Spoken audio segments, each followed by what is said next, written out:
शरीराचा उपयोग काय करावा, किमान काय नाही झालं तर पाया पडायला तरी करावा. लक्षात घ्या, कारण पाया पडून घेणाऱ्यामध्ये फार मोठेपणा अजिबात नसतो. त्याला वाटतं माझ्यासारखा कोण नाही म्हणून पाया पडतात लोक. हा भ्रमातच राहतो आयुष्यभर.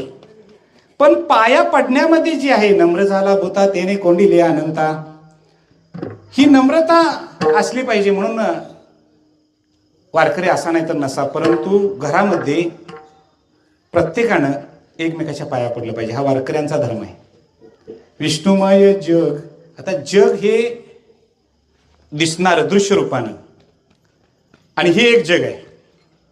या जगालाही भगवंतानं 13व्या अध्यायामध्ये स्थान दिलेलं आहे.